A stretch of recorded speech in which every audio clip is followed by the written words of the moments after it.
Welcome to the Jill on Money Show. It is Friday, July 22nd. Oh, I'm so excited about for today, Mark? Oh, I do know. Yes, we're having dinner later today. That's right. I'm very excited. It is Mark's wedding celebration and early birthday celebration. So everyone wish Mark happy marriage and happy early birthday. Say it out loud. Say happy birthday, Mark, and we'll hear it. We got it from you. Anyway, we got to get to some emails, Mark, because as you tell me, things are completely getting stacked up. Be patient if you send us an email, please. We are the program that tries to take the mystery out of your financial life. Mark, I very rarely curse on the show, but I'm going to curse in reading this email because it made me laugh out loud, and I am quoting the email. Okay? Is that okay with you, Mark? Somebody will find it offensive, but have at it. Okay. This message is from Eric, who writes, quote, okay, ... So we are updating our, quote, oh shit, they croaked book for our kids. Which is a great name for a book about estate planning. Oh shit, they croaked. Eric says, we've decided we've got too many accounts and they're all over the place. And he says, we need to consolidate credit cards and accounts. And do we need 15 cards, of which 5 are brand specific, like Home Depot or JCPenney, want to close them up? Okay, someone, the voice of someone said that it will screw up your credit score. Well, that's not good. So I haven't done much of anything. They've got a sweet credit score, Mark, 835. And he says, I don't want to nuke it. So is this BS or can I close some of them out? So here's the deal. First of all, when you do close out credit cards, it is annoying, but yes, it can impact your credit score negatively. Now, first of all, who gives a crap if you don't need credit right now? Like, you might like that credit score. He says, I guess our insurance company likes the high numbers, but if you don't have a need to get credit, maybe you can't. And first of all, the only reason you would really cancel it would be to just make sure that you're not paying a fee for something you don't need. I think it's fair to say that you keep the cards that you use. The other ones you stick in the back of the drawer. Is there any reason, though, Mark, you get penalized if you close out a store-specific one? Yeah, I mean, if he closes these cards, it will have a negative impact. But that said, it's not going to be a huge impact. His score is not going to go from 835 to 635. It'll go down a bit, but it's not going to be a huge drop. Any card you're paying for, cancel it. That's for sure. Other cards you can throw into the back of the drawer and not worry about it. It's annoying, but whatever. And then you can maybe slowly but surely close them out. The reason it's negative is because your overall available credit decreases. And in the eyes of the credit agencies, that's a bad thing. Which, by the way, is a stupid metric. I just want to say that. That's a completely ridiculous metric. But that's just me, not fair, Isaac. Eric goes on and says, we've got estate plans in place. Special needs trust because they have special needs kiddos. They're both in their 40s now, and they're kicking ass, thank you. Sorry. I enjoy your show. I listen daily. Hope the gear that I sent last year. Oh, this is the guy who sent that awesome sweatshirt. That sweatshirt is so comfortable. GVSU, Grand Valley State. Yeah, I like wearing that because nobody knows what it is. It's great. So he got a suggestion. Mark, why don't you write this one? This is one for you. I think someone needs to write a book aimed at college freshmen. Short, simple, and to the point.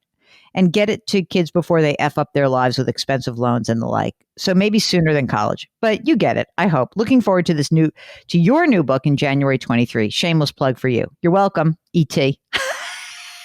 I love this guy. Mark, I love this guy. Coach. Thanks, Coach. We love you. Okay, this is from Dawn. 62, retired early from a full-time job. Husband is retired. He collects Social Security. I'm living off of savings, and I provide mental health counseling services to about 5 clients every other week. Interesting. I plan to wait to collect Social Security at full retirement age, 67. Great. Since Social Security is calculated on the highest annual income over the past 35 years, I'm wondering if the small amount earned between now and 67 will reduce Social Security payments received at 67. No. Will not, because it's not your last few years. It's the highest 40 quarters, right, Mark? Thank you. Because I still remember a few things, which is great. Okay, next. This is from Sarah, Can you please do a segment on tax loss harvesting? I'm moving my accounts to Vanguard and I want a tutorial. Thank you. Here's a way to think about it. Let's pretend right now, I'm going to make it for argument's sake that you have 5 different assets in your account. Okay. Let's make it 3. It'll be easier. Okay. So you have 3 assets, 3 funds, ABC fund, DEF fund, and XYZ fund. ABC fund has a loss of $10,000. DEF has a gain of $50,000. XYZ has a loss of $5,000. Okay. So here's the way to think about tax loss harvesting. If you're moving your accounts anyway, one advantage to doing that is that you can reallocate your portfolio, right? So what you can do is you can say, well, DEF has a big gain of 50 grand. I don't want to sell it all at once. So what I'm going to do is I'm going to sell enough of it to offset the losses I have in these 2 other funds. So I'll sell $15,000 worth of my DEF fund. I'll raise that and I'll have that in cash. So at the end, I'll end up with 35 grand in DEF. I'll sell the ABC fund for a loss of 10,000. I'll sell the XYZ for a loss of 5,000. So now those 2 losses of 15,000 are offset by the gains of 15,000. I am 100% tax neutral. I have no tax hit. So the idea of tax loss harvesting starts with you want to remain neutral. You want to have no losers in your account that are that you're not taking advantage of. Now, the cool thing is, if we flipped the scenario around where you had your middle fund, where you had more losses than gains, you can deduct up to $3,000 of losses against your ordinary income. So if we did it the other way, where you're like, oh, I have 50,000 in losses and 15 in gains, you could sell the 2 winners and make that 15 in gain. You could sell the 50,000 of the loser, take that money, and then you can sell an extra 3,000 of the loser, just so you can have 3,000 against your ordinary income in losses. So that's really what it means. It's math. It's not even algebra. It's just adding and subtracting. And the losses carry over year to year until you lose them up. 3,000 a year, but they carry forward year after year. Good point. Okay, so here's another thing that's important about that. Because if you have big losses and you just are like, get me out. Like sometimes this happens when you move from a brokerage firm and you have like a proprietary fund in that account. And you're like, oh my God, I cannot hold on to that because I'm moving to Vanguard. You can sell the whole thing at a loss. Even if you had, an extra $25,000 in losses, Mark's right. Every single year you have those losses that you can carry forward. So that's very, very smart. Thank you, Mark. Very good. Okay. I'm exhausted from this. Ready for the subject? Question on law school finances. Already I'm tired of this question because I feel like this is going to be rough.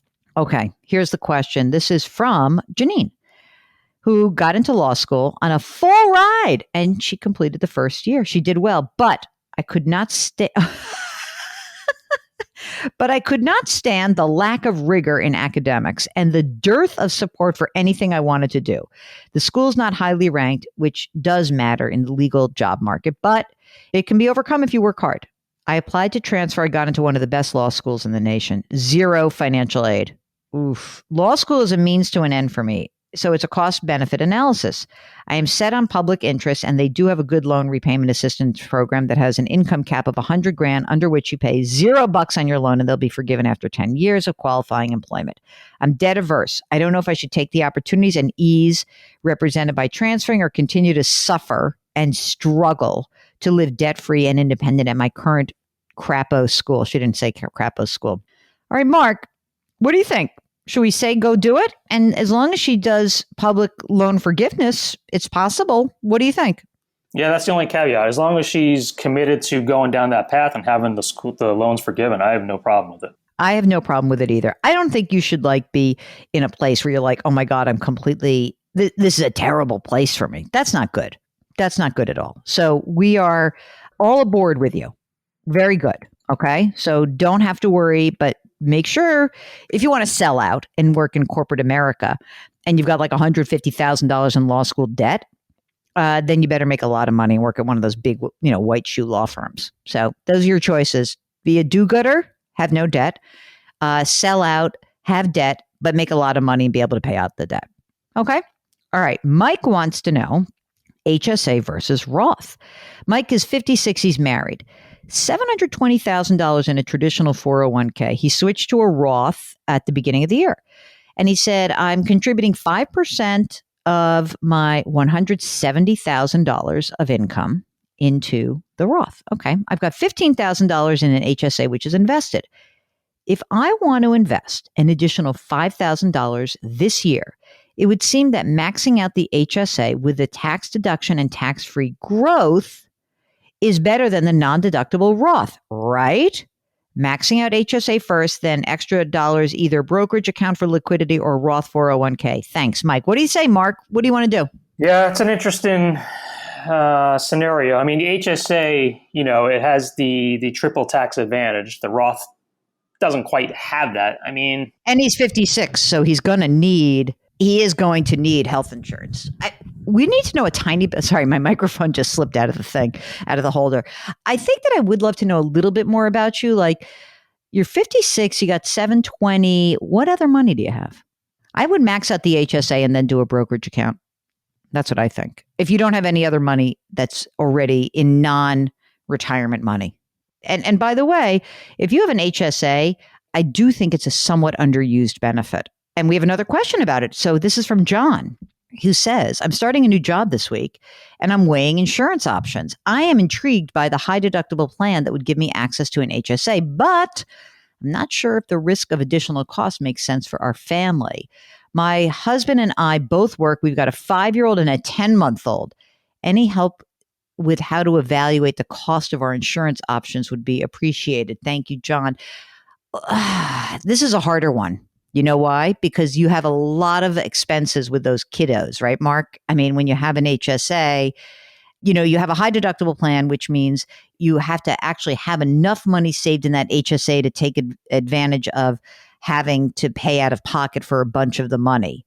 We need to know what the other costs are. I think I need to know what it would cost to do the other plan, and then we can make a determination. What's your thought, Mark? My thought is how often they feel like they're going to be in need of the doctor's services. I'm not too concerned about the kids because at that age, it's more just general checkups and stuff, and that stuff is usually just covered regardless. But for them, for John and his husband, like, are they healthy? Are they going to the doctors a lot? If they're not, if they're just doing their annual physicals, then I would probably do the high deductible plan. Yeah, and you can try it for a year and see how it goes. You know what I mean? Like, there is you can always make the choice later. So I wouldn't worry too much. But if you're generally healthy and you don't need anything big, like no one's having like a big knee surgery or something, then maybe this could work for you. Let us know.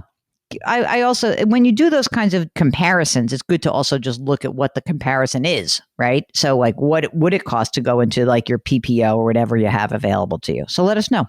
All right, Mark, it's Friday. See you in a few hours. It's going to be great. I tell you what I'm going to do is I'm going to sort of duck my head and see if I can avoid being on CBS mornings on Saturday morning, because then I can drink freely tonight. I have not even looked. What part of town is this restaurant in? I think we're in Gramercy. We'll hop on 2 city bikes and be there. You will not. Didn't you give up the city bike? Or are you back on now? No, I still use it occasionally. Definitely not regularly. But if it's a nice day out, I'll take my helmet and grab a bike. All right. Well, be careful out there. Okay. Well, so I'll see you later. And everyone else, we'll see you tomorrow. Thank you so much for listening. It's Friday. It's business day. Our music is composed by Joel Goodman, Parisian Joel Goodman. Mark Talercio is our executive producer. We are distributed by Cadence 13. Please leave us a rating and review on Apple. Mark says it makes a difference. And put your hands metaphorically on someone's back. Thank you so much for listening. Grit, growth, grace. We'll talk to you tomorrow.